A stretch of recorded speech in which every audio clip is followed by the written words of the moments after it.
Good afternoon, YouTube. My name is Brandon, and welcome to the second episode of the Pile Trailer Rebuild series. Today, we're going to start digging into this thing, and it is a pile.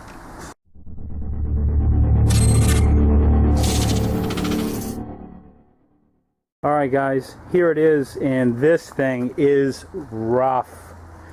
And quite honestly, it would probably be much better for me to just build a new one. It would probably be even quicker.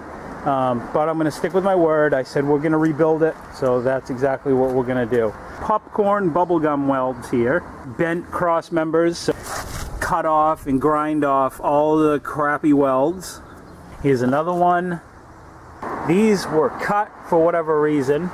That's how our hitch is cobbled on. The tires are junk. They're completely dry rotted, cracked. The axle looks okay. The springs are a bit weak. Oh, and the hitch is got a nice little kink in it. Let's see if we can right about in there. It runs straight along here, and then it's got that nice little jog kink to the left. So we're going to cut the hitch off and put a new hitch on it. So you're probably asking yourself, why are you even bothering to work on this pile? And that's exactly what it is. It's a pile. Simply because that's what I said I was going to do. And I know for a fact that I can rebuild this trailer so it's acceptable. It'll fit the needs that I need to use it for, and it's going to be far less money than buying a new trailer. So this is something that you guys can probably all relate to. If you find a trailer, you can pick it up, get a good deal, and go through it. And I'm going to give you some prices of what everything is costing as I'm doing it. So when we're all said and done, hopefully the dollar amount will be less than what a new trailer will be. I'm going to start by cutting it up. Taking all the bad stuff off. That brace right there in the background, I'm going to take that off. I'm going to cut these little broken braces off, these little diagonal things, whatever the purpose of those are. I'm going to cut that off. I'm going to cut the hitch off last, but so yeah, let's get going. Let's get chopping this thing up and start getting it in order.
Next thing we got to do is I'm going to flip the trailer over, take the wheels off, because I got some of these welds that I got to clean up, and I just can't get in there with that tire. It's too close. And look at all the popcorn welds here. That stuff is crazy. So we'll probably cut that off too.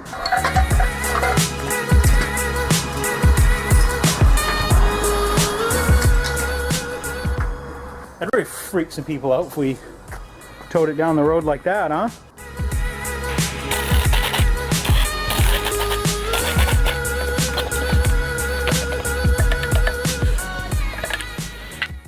Okay, so the reason I'm doing this, for one, I want to pack the bearings, and for two, the brakes are dragging, so I'm going to pull all the brake assemblies out of it.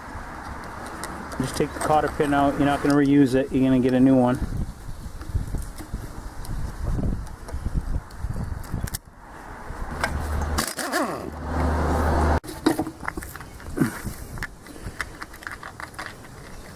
And those bearings look pretty good, but we'll look at them better here in a minute. Oh yeah, look at all that crap in there. Ha! Look at that. The brake pad actually came unlaminated from the shoe itself. So we're going to strip all this stuff. We don't need it.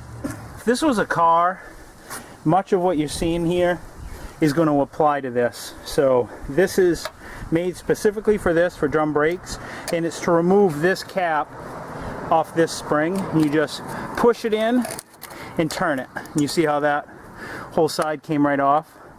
And for this, we're just going to peel it out of there. We don't really care about it. We're going to do the same thing for the other side.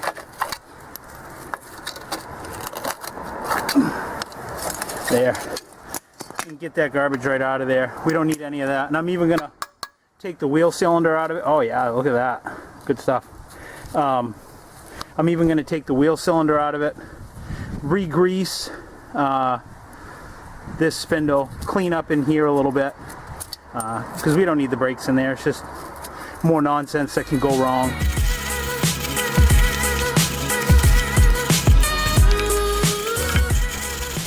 You see the gap all the way around here? That's where you're trying to force all the grease in. So you got a little wad of bearing grease, and you're going to push in the center as you pull back on this. So you're making that gap as big as you can make it. This is manually packing the bearing.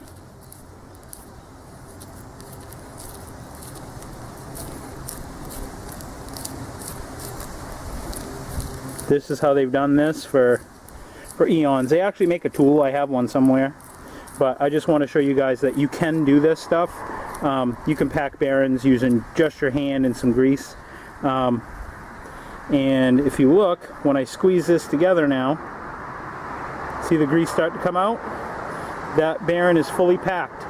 So that's good to go. It's ready to install right now. Let's do that.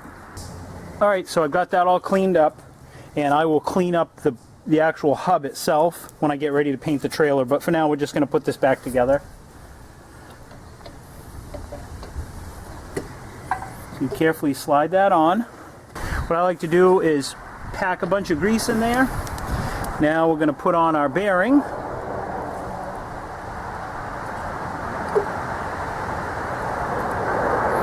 And then followed up by a washer, followed by our nut.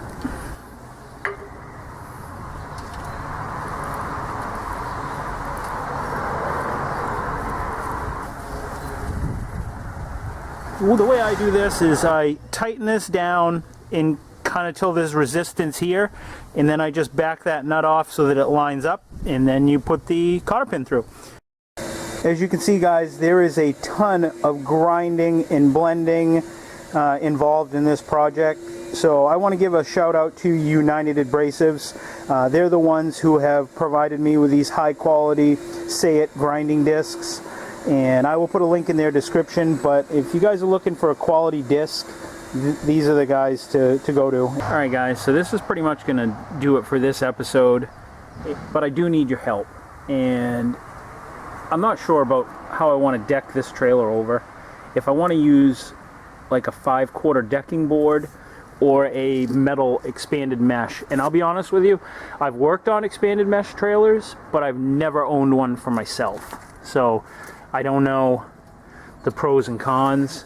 Let me know in the comments what you guys think. Do you think wood would work better, or do you think a metal mesh would work better?